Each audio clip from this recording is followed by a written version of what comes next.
Sweet potatoes. Some people love growing them, some people struggle with them, and some people just don't have enough space to grow them.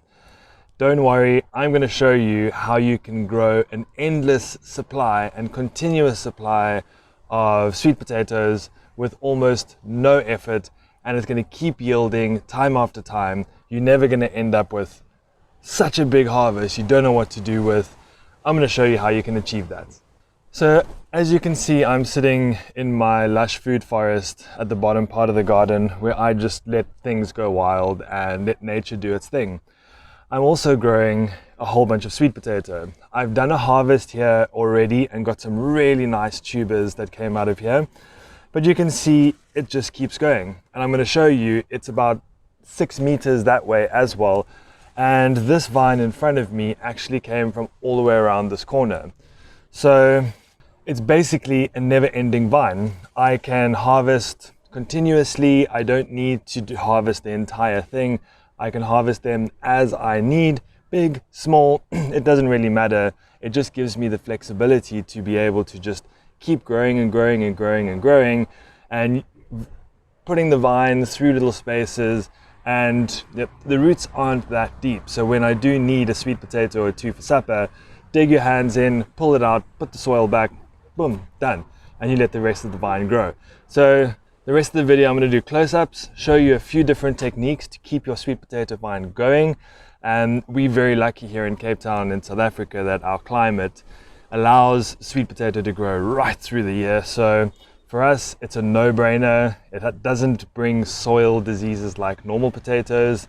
And there are just so many things you can do with sweet potatoes.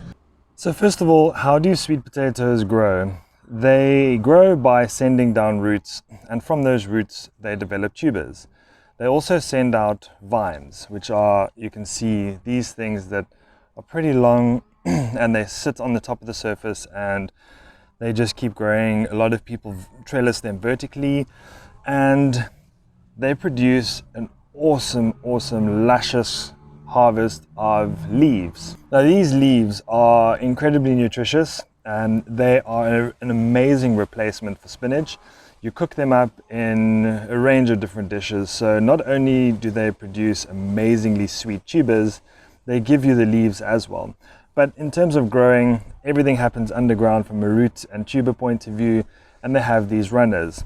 Now the very first technique I want to show you is burying the runners. What you do with the burying of the runners is in the direction you want it to grow. You just take your finger and you just make a hole about 2 centimeters deep. You stick it in and then cover it with soil, and then this is going to happen, which I'm going to show you now.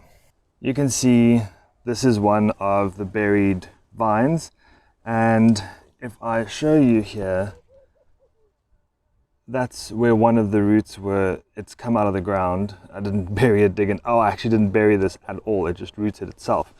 But if I go a little bit deeper here and I move some of the soil away, you can see right over there, there's a little sweet potato tuber, which over time, this is going to develop into a nice fat sweet potato.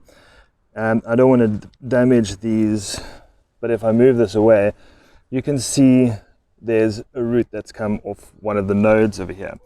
So basically what you do, I'm going to dig in the rest of this so that I can get my next harvest, is take your finger, dig a little trench like this, you just stick it in and then you cover it up. And then pretty much in no time, this vine that is now covered is going to shoot out roots. Then what you can do is, let's have a look at this one over here, for example. If you wanted to harvest this, you could either just break it off, or you can actually just cut the vine over there, and this vine is going to continue on its own because it's got its own roots. So this is where the continuous harvest comes into play, where you can start on one side of the garden, plant it up, dig all the runners in, and as you need, you start harvesting from the back and cut off the vine, take what you need to, and then let the rest of the plant do its thing. Another technique is to, I'm just going to dig this out to show you, and I'm actually going to plant this where the previous harvest of of sweet potatoes were. What you can also do is, if I show you over here, all of these nodes have the potential of shooting out roots. So what you can also do is snip this. That's where there was a root, so I can snip it like that. And then this section over here, you can dig wherever you want it to be. So I'm going to put this where the previous harvest was over here. I'm going to make it slightly deeper, put it in the ground,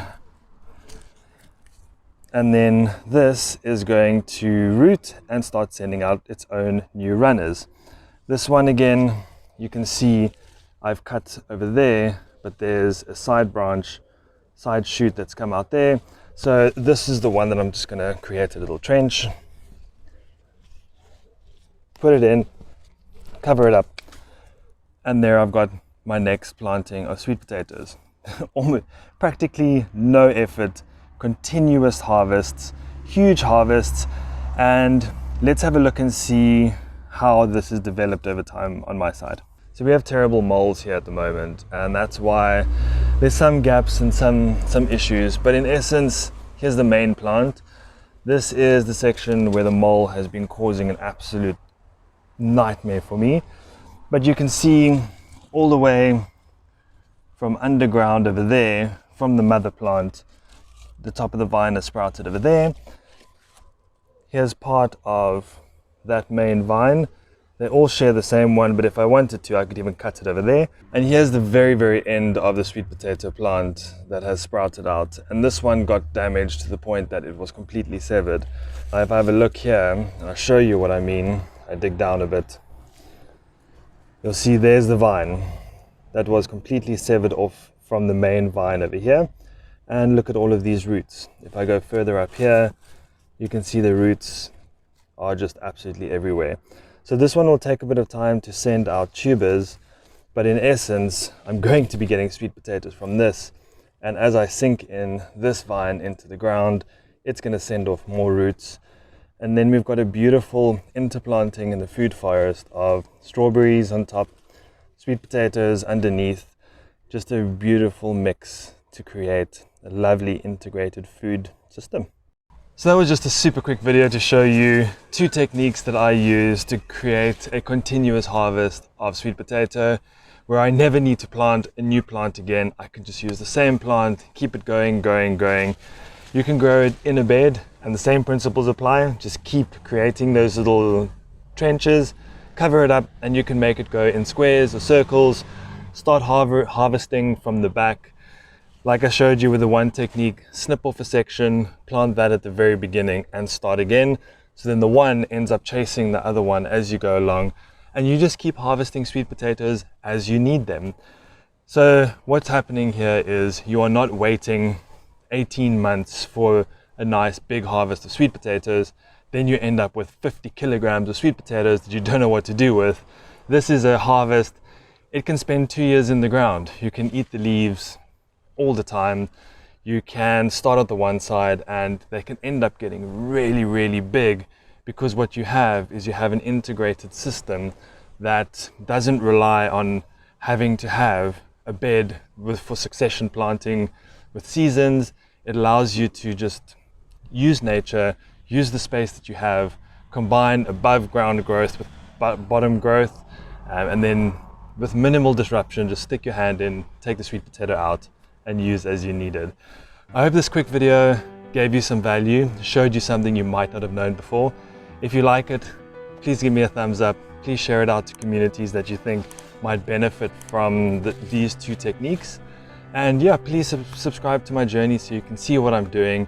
You can follow the evolution of my food forest and my gardening beds, and where I can share more tips and tricks to help you grow with ease and maximize the harvest that you can get within urban areas. Until next time, happy growing.